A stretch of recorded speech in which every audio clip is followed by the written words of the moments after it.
সঠিক সময় তোমার ঘরে হইব দাখিল। কত কাকুতি মিনতি করবা তুমি, রেহাই পাবে না। আজরাইলা শিলে কারো কফিয়ত চলবে না, হার মানুষ কফিয়ত চলবে না। সবাই কর না, মরণেরই কথা মানুষ মরণেরই স্মরণ করো না। আজরাইলা শিলে কারো কফিয়ত চলবে না, আর মানুষ কফিয়ত চলবে না। এ বন্ধুরি, আমার নবী আপনার নবী বলেন, এই দুনিয়াটা হলো মরা গরুর মতো। মরা গরু যেমন করে বাজারে তুললে কেউ টাকা দিয়েও কিনবে না, দুনিয়া দুনিয়াদারি যারা করে হাসরের মাঠে সাইরা নাও মূল্য পাবে না। কথা গণ ঠিক কিনা? এই জন্য আমার নবী বলেছেন, কবর হলো আখিরাতের প্রথম মঞ্জিল। এই কবর যার ভালো হয়ে যাবে, হাসরের ময়দান তার ভালো হয়ে যাবে। কবরে যে ধরা পড়ে যাবে, হাসরের ময়দানেও ধরা পড়ে যাবে। ফজর পড়ছনি সে বলবে না, জোহর পড়ছনি সে বলবে না, আসর পড়ছনি সে বলবে না। মুফতি মহিউদ্দিন ফৈজী সাহেব নামাজের ওয়াজ করছিলেন, গুরুত্ব দিয়ে বলছিলেন নামাজের কথা। যুবক, নামাজ এমন একটা বন্দেগী, যেই বন্দেগীতে আল্লাহর সঙ্গে দেখা করার সুযোগ আছে। নামাজ এমন একটা বন্দেগী, যেই নামাজে আমার আল্লাহর সঙ্গে কথা বলার সুযোগ আছে। জোরে কি সুবহানাল্লাহ বলা যাবে না? এই জন্য দুনিয়াতে যা করবেন তার হিসাবটাই আপনাকে হাসরের ময়দানে দেওয়া লাগবে। এই জন্য আমার নবী বলে, মৃত্যু বড় ভয়ঙ্কর না, মৃত্যু বড় কঠিন নাম রে বাবা। কুল্লু নাফসিন যায়িকাতুল মউত, কুল্লু নাফসিন যায়িকাতুল মউত। প্রত্যেকটা প্রাণীকে মৃত্যুর স্বাদ গ্রহণ করা লাগবে। এই জন্য আমার নবী বলে, মরণ বড় সুখের, মরণ বড় কষ্টের। বলবেন হুজুর মরণটা কষ্ট কেমন? আমি এখন দেখাইতাম পারমু। একটা মানুষ দাঁড়াইয়া নাকটার মুখটারে 3 মিনিট বন্ধ রাখবেন, 50 সেকেন্ড গেলে বলবে হুজুর আমি আর পারি না, জীবনটা আমার বের হয়ে যাইতেছে। এমন একটা সময় আসবে তোমার নাকের ছিদ্র খোলা থাকবে, মুখ খোলা থাকবে, শ্বাস নিতে পারবা না। ধীরে ধীরে সব বন্ধ হয়ে যাবে। আমার নবী আপনার নবী রাহমাতুল লিল আলামিন বলেন, মরণ বড় কষ্ট। ভাই আসছে, মিজান ব্যস্ত না? ভাই কি অবস্থা? ভালো আছেন হুজুর? আছি ভালো, কিন্তু আমরা গোষ্ঠীর নাম পাই বহুত মাহফিল আমরা পাই না, ব্যস্ততার কারণে। আইন বল আলহামদুলিল্লাহ, নারে তাকবীর, নারে রিসালাত। চেয়ারম্যান মহোদয়ের আগমন, চেয়ারম্যান মহোদয়ের আগমন, খুশি না বেজা? আলহামদুলিল্লাহ বলেন সবাই। দুরূদ শরীফ পড়েন। আল্লাহুম্মা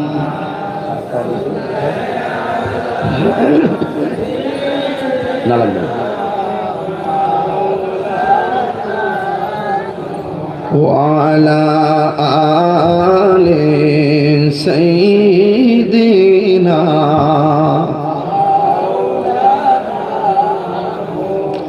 গভীর মনোযোগ।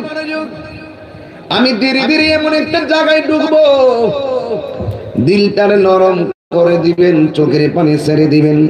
সবাই আমার সাথে সাথে বলেন, বন্ধুরে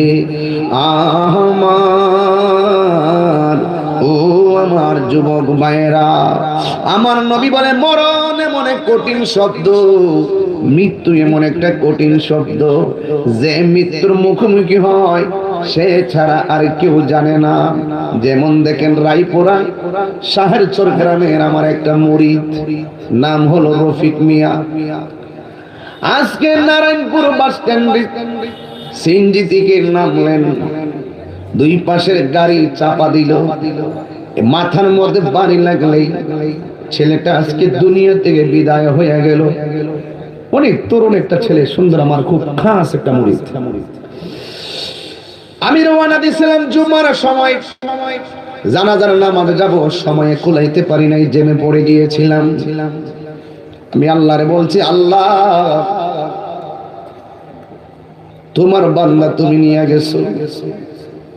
ভাই ভাইয়ের জন্য কান্দে, সন্তানের জন্য মা কান্দে। সেই ছেলেটা গতকাল এই টাইমে প্রস্তুত ছিল না, আজকে এই টাইমে কবর দেশে একা পয়রা থাকবে। আমার কসবার বাবারা জবানটা খুইলা তার জন্য দোয়া করি, আল্লাহ যেন তার কবরটাকে জান্নাতুল ফেরদাউসের আলা মাকাম দান করে, বলেন আমিন। এটাই তো পৃথিবীর ইতিহাস, নিঃশ্বাসের কোনো বিশ্বাস নাই। এই জন্য আল্লাহকে আমি আল্লাহ মরণ দিছি, আমি আল্লাহর ক্ষমতা বোঝাইবার জন্য। এখনো সময় আছে যুবক, দুনিয়াতে থাকা অবস্থায় মালিকের কাজগুলো করে যান। আমার নবী, আপনার নবী একদিন ঘরে ঘুম, নবী আমার স্বপ্নে দেখলেন জিবরাইল আলাইহিস সালাম নবীর কাছে আসলেন। আয়েশা ডাক দিয়ে, নবী গো আপনি একটু সামনে চলেন। আমার নবী একটু সামনে চললেন, সামনে চলার পরে জিজ্ঞেস করে, নবী গো আপনি কি দেখতেছেন? আমার নবী ডাক দিয়ে গো, জিবরাইল আমি দেখতেছি এক শ্রেণীর মানুষকে মাথাটারে পাথরের উপর রাইখা আরেকটা পাথর দিয়ে মাথাটারে ছেঁচতেছে। জিজ্ঞেস করা হয়, ও জিবরাইল এরা কারা রে, যাদেরকে মাথাগুলা পাথরের উপর রাইখা আরেকটা পাথর দিয়ে মাথা ছেঁচতেছে, মগজগুলো সিটটা সিটটা পড়তেছে, ওরা কে? জিবরাইল কে নবী গো বলবো একটু সামনে চলেন। এবার জিবরাইল আলাইহিস সালাম আমার নবীকে নিয়ে সামনে গেলেন। যাইয়া দেখলেন আর একটা সিনারি দেখা যায়, কিছু কিছু মানুষগুলা উলঙ্গ হইয়া জাহান্নামের আগুনের ভিতরে ঢুকতেছে, আবার জুল্লা জুল্লা তারা উপরে উঠতেছে। জাহান্নামের আগুনের রং কি এখন জানেননি? জানেন না তোরে বাবা। জাহান্নামের আগুনের রং ছিল প্রথমে একদম দুধের চাইতে আরো সাদা, সাদা আগুনটা জ্বলতে জ্বলতে লাল হয়ে গেছে, লাল আলোটা জ্বলতে জ্বলতে এখন কালো হয়ে গেছে। বর্তমানে জাহান্নামের আগুনের রং হলো কালো। চিৎকার মাইরা কি আল্লাহু আকবার বলবেন না? এই জাহান্নাম বড় কঠিন। আপনাদের এলাকার মধ্যে চুলা আসেনি? লাকড়ি দিয়ে আগুন ধরাই, মাঝে মাঝে লাকড়িতে কেরোসিন দিয়ে আগুন ধরাই, খোলা দিয়ে আগুন ধরাই, গোবর দিয়ে কি যেন বানাই, হ্যাঁ গয় বানায়, গয় দিয়ে আগুন ধরাই। আল্লাহ তো জাহান্নামের আগুন ধরাইব। এখন প্রশ্ন করেন তাগিরি হুজুর, আল্লাহ জাহান্নামের আগুন কি দিয়া ধরাবে? আমি বলি না, আল্লাহর কোরআন বলে ওয়াকুদুহান নাস ওয়াল হিজারা উইদ্দাত লিল কাফিরিন।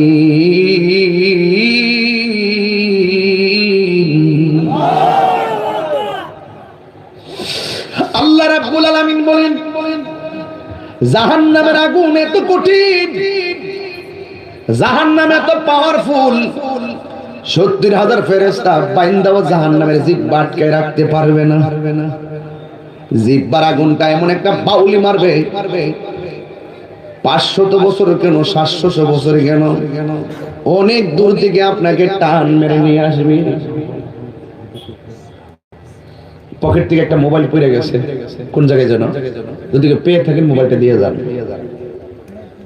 একজনের পকেট থেকে মোবাইলটা মাটিতে পড়ে গেছে, কোথায় যেন আমার নিয়ে আসার সময়, যদি কেউ পেয়ে থাকেন দয়া করে দিয়ে যান। কারণ মোবাইলটা একটা প্রয়োজনীয় জিনিস, অনেক নাম্বার থাকে, পার্সোনালিটি থাকে। আপনি যদি পেয়ে থাকেন মোবাইলটা স্টেজে পৌঁছে দেন ইনশাআল্লাহ। আর যুবক ভাইরা, জাহান্নামের ওয়াজ করতেছি, যদি জাহান্নামের ডর থাকে, যদি মোবাইলটা পেয়ে থাকেন দিয়ে দেন। পকেট থেকে পড়ে গেছে মাটিতে, একটা জিনিস পড়ে থাকলে পেতেই পারেন আপনি। এটা আয়েবের কোনো বিষয় না, শরমের কোনো বিষয় না, কথা কোন ঠিক কিনা, দিয়ে দেন।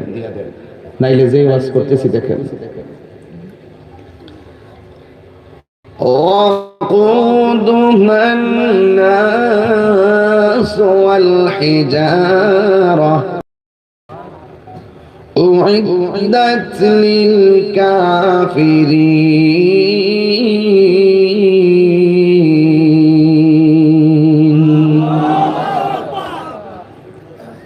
তেলাওয়াত করলে কি খারাপ লাগে?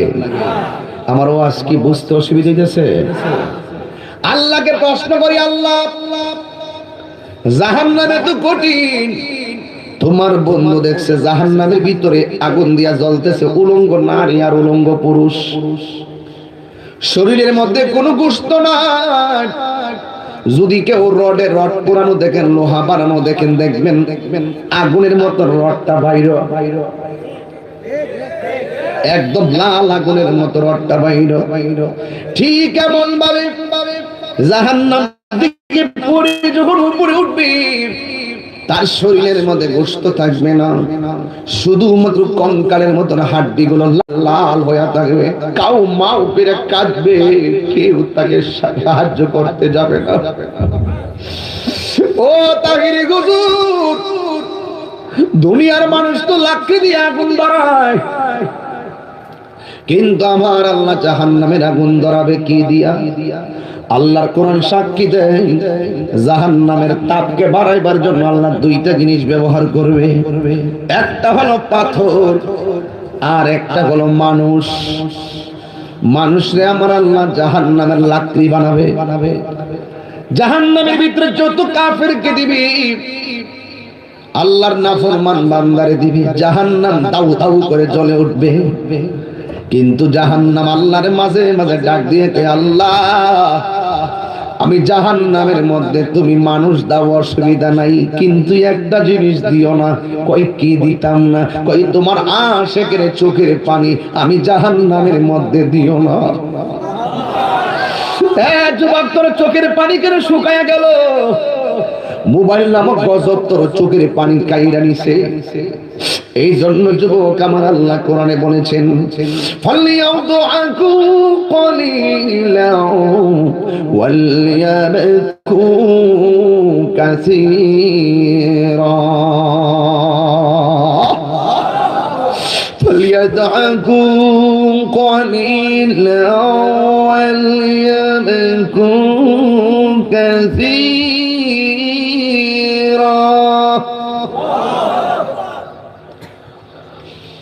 فليدعكم قليلا وليبكوا كثيرا।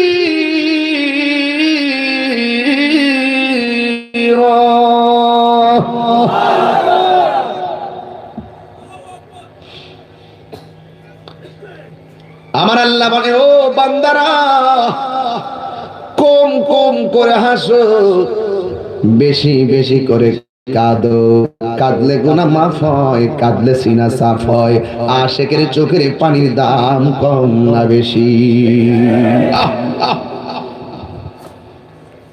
আমার যুবক ভাইরা, হে আমার আশিকিন, যাকিরিন, মুহিবিন, বাবা জিরাইরি,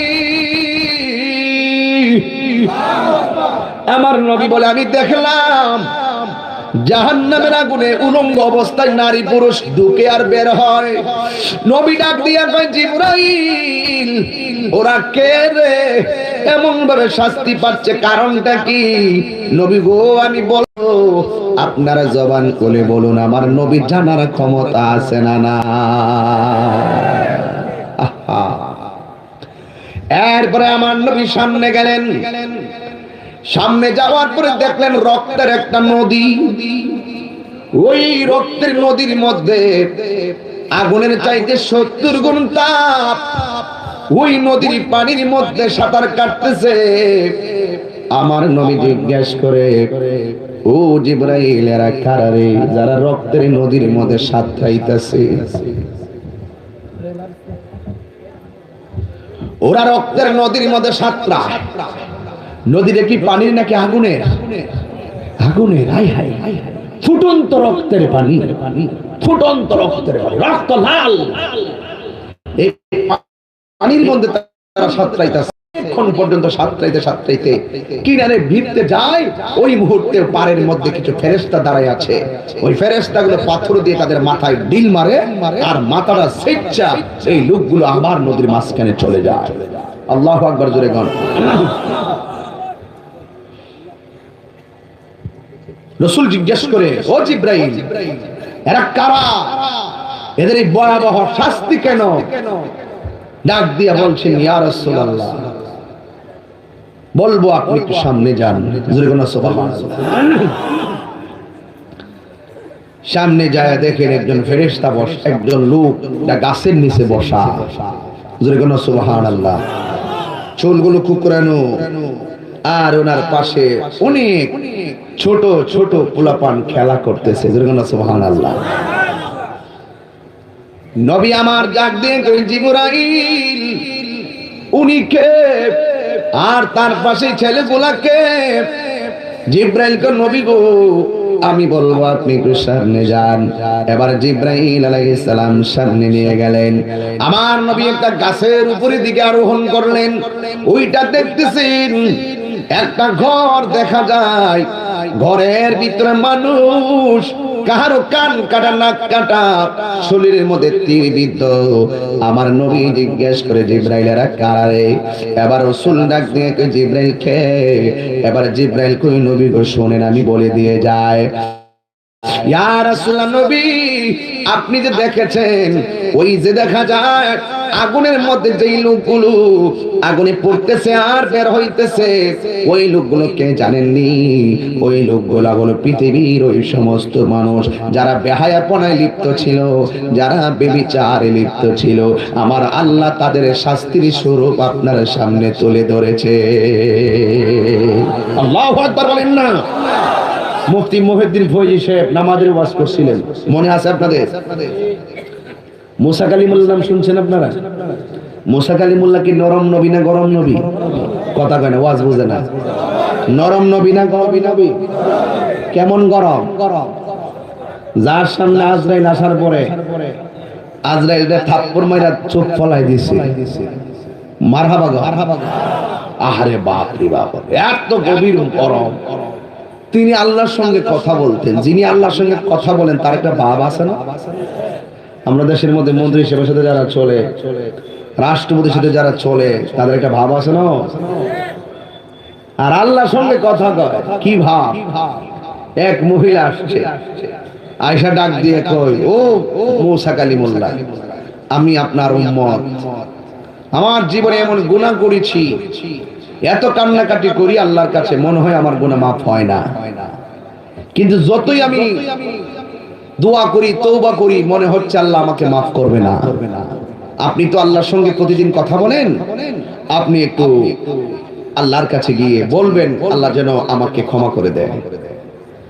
মুসা আলাইহিস সালাম বলেন, তুমি কি এমন গুনাহ করেছো যে এই জন্য তুমি তওবা করো, নিজেকে ক্ষমা হয়েছে বলে মনে করতে পারো না? তোমার মনে অশান্তি, কারণটা কি? তখন এই মেয়েটা ডাক দিয়ে কয়, হ্যাঁ মুসা কালিমুল্লাহ, আমি একটি অবৈধ সম্পর্কে জড়িয়ে গিয়েছিলাম। একদিন আমি অবৈধ কাজে লিপ্ত হওয়ার পর কিছুদিন পর টের পেলাম আমার পেটে বাচ্চা চলে এসেছে। এখন আমি মানুষের সামনে এটা গোপন রেখেছি, কি করব কি না, কি করব কি না, কি করব কি না। আমি এভাবে দীর্ঘদিন পর্যন্ত আমি গোপন রেখেছি, কিন্তু একদিন এই সন্তানটাকে আমি মেরে ফেলেছি। আমি এত কান্না করছি কেন জানে মনে হচ্ছে আল্লাহ আমাকে মাফ করবে না। মুসা আলাইহিস সালাম ডাক দিয়ে বলছেন, এই পাপিষ্ঠ বেঈমান নাফরমান, সমাজের মধ্যে গজব দিয়ে দিতে পারে, আগুন দিয়ে জ্বালাইয়া দিতে পারে, তুমি আমার সামনে এসো না। এরপরে মহিলাটা হতাশ হয়ে গেল।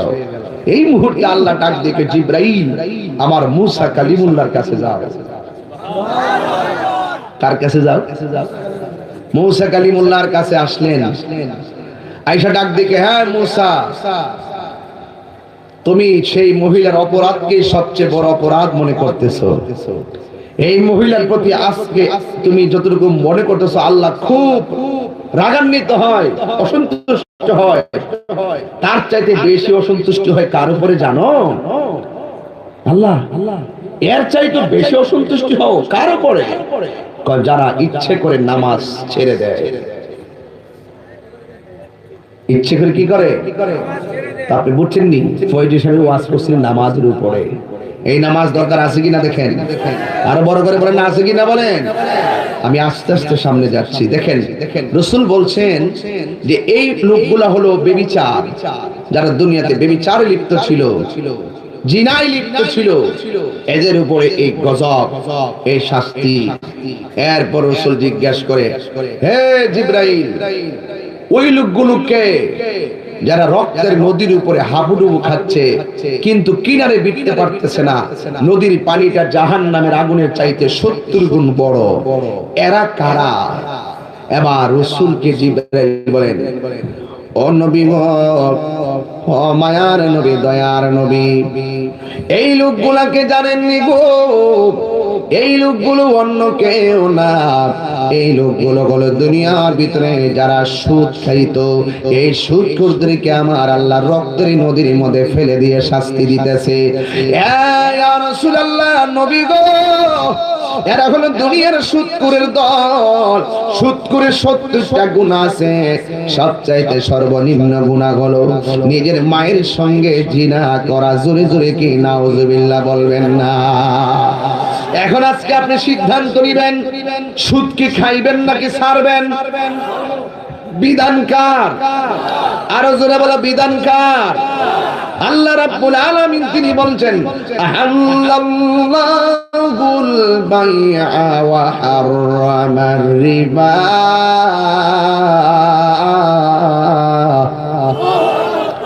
আল্লাহ রাব্বুল আলামিন ব্যবসাকে হালাল করেছেন, সুদকে আমার আল্লাহ হারাম করে দিয়েছেন।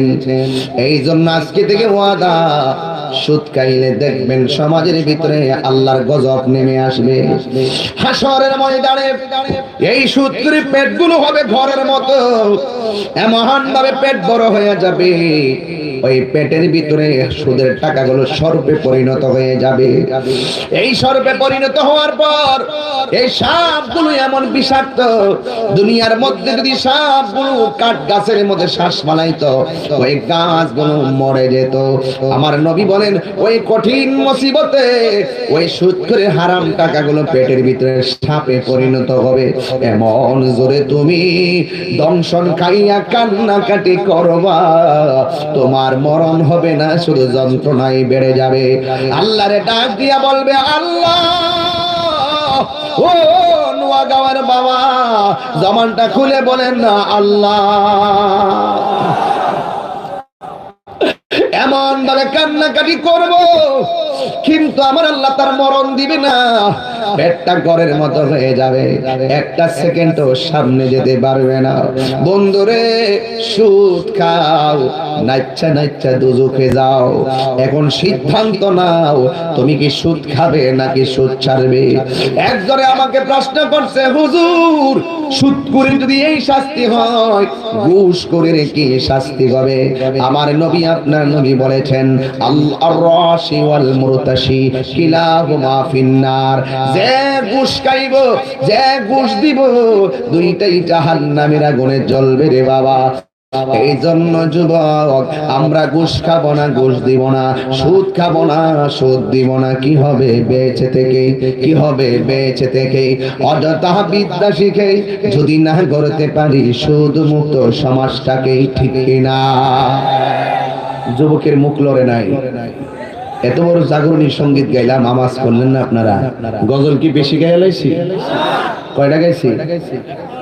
ও এখন একটা শুরু করছি। আচ্ছা ঠিক আছে, এখন একটা গামু, এরপর আরেকটা গামু ইনশাআল্লাহ। বলেন কি হবে বেঁচে থেকে? কি হবে বেঁচে থেকে? অযথা বিদ্যা শিখে যদি না গড়তে পারি সুদ মুক্ত সমাজটাকে, ঠিক কিনা?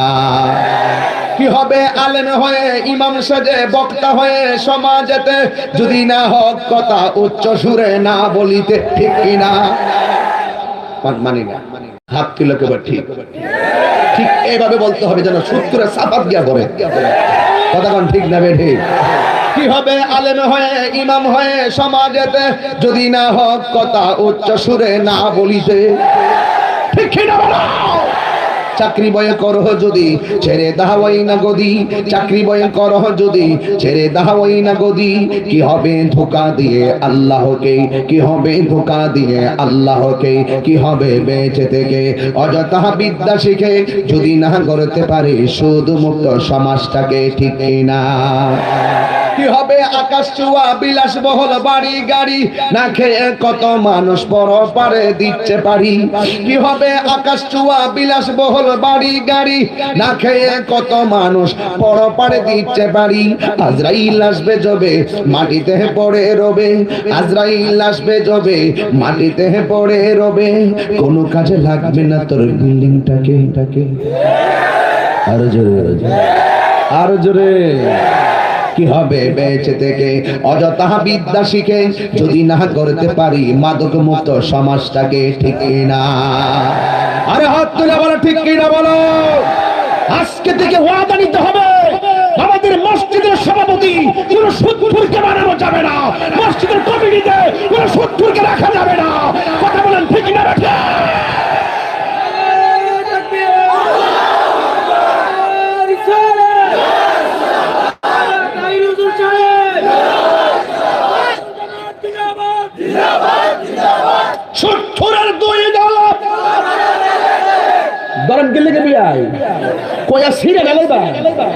আমি তো আসিও হই করে হমন করে লাইন। এই সুদ কুটির কারণে গরিব আরো গরিব হইতাছে, হের গান মুড়া হইতাছে, পেট বড় হইতাছে, হের টেহা বাড়তাছে, গরিব মরতাছে। দাওয়াত করলে করবেন, না করলে নাই। আইসি আর ধরো নাইলে কি দিব, তাহলে তেমনি দিব। কথা কোন ঠিক না বেডি? ওয়াজ করতাম না গোনো এমনি। তাহলে বই আম গাছটি আসিনি রে, ওই যে একবার আইসলাম যায় আম গাছলাম যে, মনে আসিনি ভাইসা? এই আম গাছটি মোটামুটি আসিনি, আগের আম গাছটি। হ্যাঁ আগের মনে আছে, এখনো মনে আছে। ঠিক আছে, মার হাবা করতাম না, কষ্ট দিতাম না, সুদ করে ডরা দিলাম না, হমান করে নেবেন। একটা সুদখোরের সে কোটি টাকার মালিক হতে পারে, কিন্তু আল্লাহর ঘর মসজিদের সভাপতি হওয়ার যোগ্যতা তার নাই।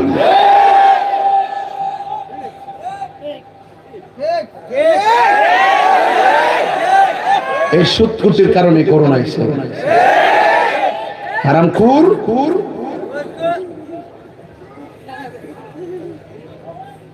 সুদ যে হারাম, এটাকে আমি কইছি না, আল্লাহ কইছে। তো ফতোয়া হিয়ানো লাগাও না, আমার কয়ে লাভ কি? আর আমরা দোষকে শোধ করি না, দোষ আমরা ডাহাত থেকে বাপ ডেকে আইন না কই আপনি আসুন না, সপ্তাহে একবার করে, মাসে একবার আসবেন, আসলে সুন্দর লাগে সমাজটা।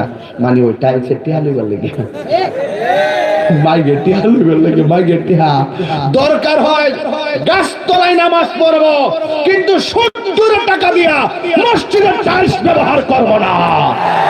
আপনাদের হাত উঠে না, মনে হচ্ছে সুদের সঙ্গে জড়িত লোক আছে। দুই হাত তুলে বলেন ঠিক কি না?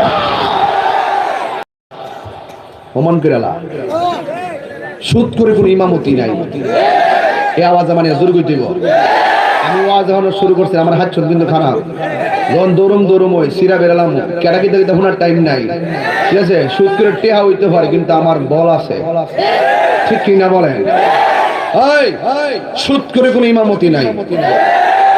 বড় করে দিতে সুদ করে আগে আমরা দিয়ে ধরি নাইলে আবার হারা করবো সুদ করে কোনো ইমামতি নাই সুদ করে কোনো পিশাবগিরি নাই সুদ করে কোনো বক্তাগিরি নাই সুদ করে কোনো খতিবগিরি নাই সুদ করে কোনো সর্দারগিরি নাই সুদ করে কোনো মসজিদের সভাপতিগিরি নাই দেখি না বলো